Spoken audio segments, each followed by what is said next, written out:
फिर नेक्स्ट आता है अस्थिरता पैदा करना। तो जब नैतिक पतन हो चुका होता है किसी राष्ट्र का, तो फिर डिस्टेबलाइजेशन करना आसान होता है। धीरे धीरे जो राष्ट्र है वो डिस्टेबलाइज होता है। एक राष्ट्र को अस्थिर होने में 2 से 5 साल लगते हैं, और इसको काफी तरह से किया जाता है destabilisation. It's done through power struggles, जहां पे हाँ, पावर स्ट्रगल के द्वारा किया जाता है, इकोनॉमी के द्वारा किया जाता है, जहाँ पे destruction of bargaining process, taxes ला दिए जाते हैं, आपकी जो मुद्रा है देश की उसको कमजोर किया जाता है, और ग्रांट्स दिए जाते हैं, किन्हीं माइनॉरिटीज को ग्रांट और रिजर्वेशन दिए जाते हैं और किन को नहीं दिए जाते, और बार्गेनिंग प्रोसेस को खत्म कर दिया जाता है। फिर सोशल फाइबर और लॉ है, जो कि ग्रास रूट्स पार्टिसिपेशन के द्वारा होता है। तो देखिए, अब हम देखते हैं मजदूर संघ आपके पक्ष में सौदेबाजी कर रहे होते हैं। मीडिया इन्हें किसने चुना, इतनी शक्ति कैसे मिली? हाँ, इलॉन मस्क का जो एग्जाम्पल है वो है। जो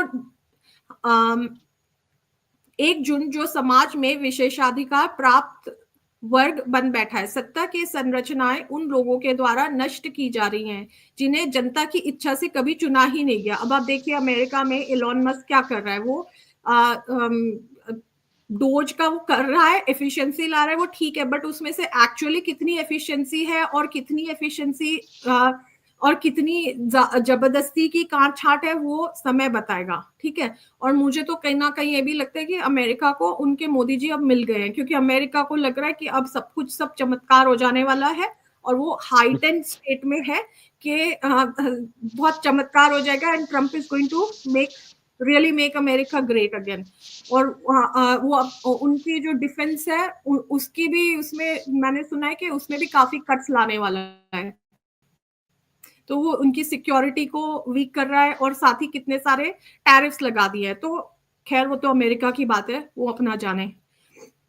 कानून व्यवस्था, फिल्मों के माध्यम से एक पुलिसकर्मी और वकील को कठोर, रूखे और भ्रष्ट दिखाया जाता है, जबकि अपराधी को हथियार और होशियार और अच्छा इंसान बताया जाता है।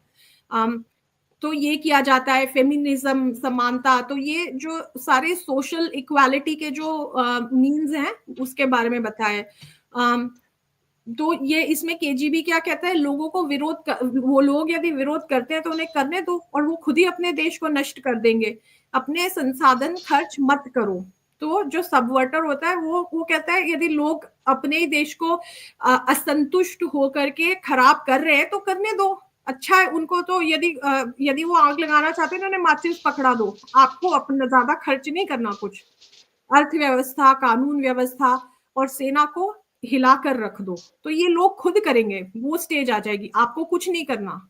आपने एक ऐसी जमात, एक देश में ऐसे लोग तैयार कर दिए हैं वहां का नैतिक पतन करके कि वो खुद ही अपने देश को खराब करेंगे। This is the intention of destabilisation, अस्थिरता की स्टेज। तो इसका एक बात हम माने कि यहाँ पर शाहीन बाग से लेकर किसान आंदोलन तक जो यहाँ की सरकार ने छोड़ दिया, कोई कार्रवाई नहीं की, यानी वो चाहती थी डिस्टेबल रहे, अस्त व्यस्त रहे समाज। और इसका असर आपको बताता हूं कि बहादुरगढ़ जो चाइना से compete कर रहा था शू इंडस्ट्री में, उसको करीब 20,000 करोड़ का नुकसान हुआ। इंडस्ट्री बैठ गई, चाइना आगे निकल गया, ये तो साफ दिख गया। एब्सोल्युटली। तो इससे अर्थव्यवस्था पे भी बुरा असर पड़ा, तो यही तो चाहता है सबवर्टर। सौदेबाजी की प्रक्रिया को चरमपंथी रेडिकलाइज बना दो, जिससे सामान्य समझौता असंभव हो जाए। इतने क्लॉजेस, टर्म्स एंड कंडीशंस ऐसे लगा दो, make it impossible to work in India.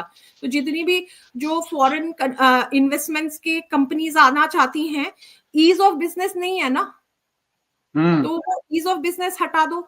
ये भी किया गया है, इसलिए फॉरेन कंपनीज काम करना नहीं चाहती इंडिया में।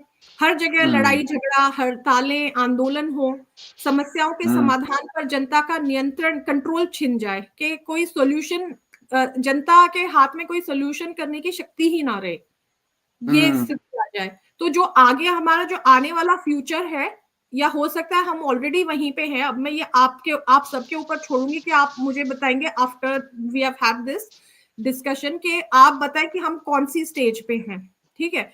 विरोध प्रदर्शनों को सामान्य बना दिया जाए।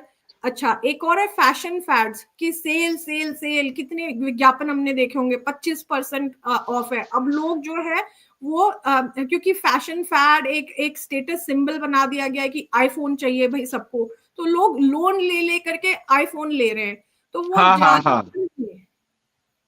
ऐसे ऐसे फैशन फैड्स बना दिए गए, तो इससे अर्थव्यवस्था पे तो और भी बुरा ही असर पड़ेगा। टिकटॉक जनरेशन बना दी है, इंस्टा रील्स, तो लोगों का की जो एक्चुअल जो रिटेंशन, मेमोरी रिटेंशन कैपेसिटी है वो खत्म हो गई है।